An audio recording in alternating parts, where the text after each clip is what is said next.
अहिंसा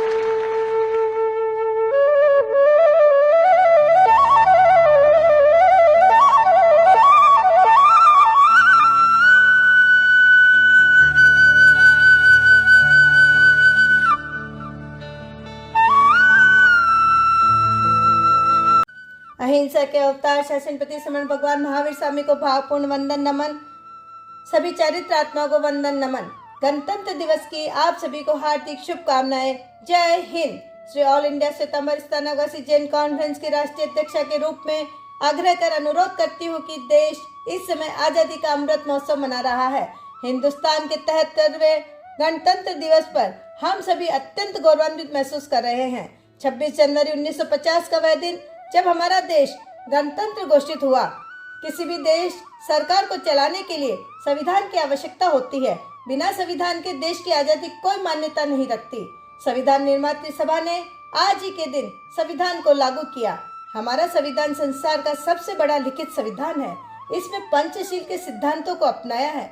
हमारे संविधान ने अपने देश की प्रमुख मान्यताओं का तो ध्यान में रखा है, पर विश्व के कई देशों से भी बहुत कुछ लिया है। अमेरिका से हमने राष्ट्रपति की भावना को लिया, क्योंकि वहाँ केवल राष्ट्रपति ही होता है, प्रधानमंत्री नहीं। हमने प्रधानमंत्री की भावना इंग्लैंड से ली, क्योंकि वहाँ केवल प्रधानमंत्री ही होता है। रूस में राष्ट्रपति और प्रधानमंत्री दोनों होते हैं। हमने भी दोनों पदों को अपनाया। हमने अपने नीति निर्देशक तत्व आयरलैंड के संविधान से लिए। इस तरह हमारा संविधान बना। संविधान ने जनता के मूल अधिकार दिए, पर कर्तव्यों का खुलासा भी किया। देशवासियों, हमने आजादी के तुरंत बाद कई झटके झेले हैं, पर हर परीक्षा में हम खरे उतरे हैं। हमारी चहुओर की प्रगति हमारी सफल नीतियों का परिणाम है। जैन परिवार के संस्कारित महान क्रांतिकारी राष्ट्रभक्त पंजाब केसरी लाला लाजपत राय का स्वतंत्रता संग्राम में उल्लेखनीय योगदान रहा। उन्होंने अंग्रेजों को संपूर्ण स्वराज्य के लिए चुनौती दी।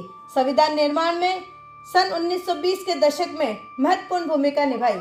भारतवर्ष में गणतंत्र की परंपरा भगवान महावीर के समय से विद्यमान रही।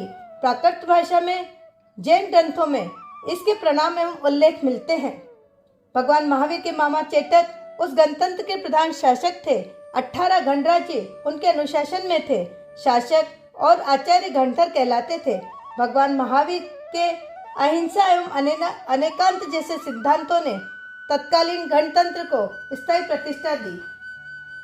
सर्वपल्ली डॉक्टर राधाकृष्णन ने भी कहा था, गणतंत्र और लोकतंत्र के मूल्य जैन दर्शन में मिलते हैं। सहिष्णुता, वैचारिक उदारता, स्वतंत्रता और एक दूसरे को समझने की भावना से गणतंत्र मजबूत होता है। व्यक्तिगत हित को सर्वोपरि प्रथम एवं अंतिम मानने से गणतंत्र की मूल भावना नष्ट होती है। सही मायने में गणतंत्र में एक सामुदायिक, सामाजिक, राष्ट्रीय और मानवीय चेतना का विकास करना होता है। मैं सबका, सब मेरे, सबका विकास हो, राष्ट्र का विकास हो। हम एक दूसरे के विकास में भागीदार बने, बाधक न बने। संविधान द्वारा प्रदत्त अधिकारों के साथ साथ कर्तव्य के प्रति भी निष्ठावान रहें, तभी राष्ट्र विकसित और मजबूत होगा और सच्चे अर्थ में संविधान का सम्मान होगा। हमें अपना परिवार का, संघ का भी संविधान बनाना चाहिए तथा उसका ईमानदारी से पालन करना चाहिए। अनेकता में एकता को बांधता है जो तंत्र है। भारत के प्रभुत्व का सार ये गणतंत्र है। मेरी राय में हमारे गणतंत्र में जैन धर्म के सिद्धांतों की पारदर्शिता स्पष्ट झलकती है। इस संबंध में मैं कविता प्रस्तुत करती हूँ। जैन धर्म और गणतंत्र का सदा ही नारा, प्रकृति हमारा मूल मंत्र, शांति बने सहारा। हम एक बने और नेक बने, गणतंत्री नैया के खेवनहार। संगठन हमारा पर्व बने, मधुवानी बने हमारा गलहार। धर्म जहाँ रास्ता दिखलाते, तंत्र वहाँ पीछे मुस्काए। वह गणतंत्र गुणाकार बने, वही आजादी की पतवार बने।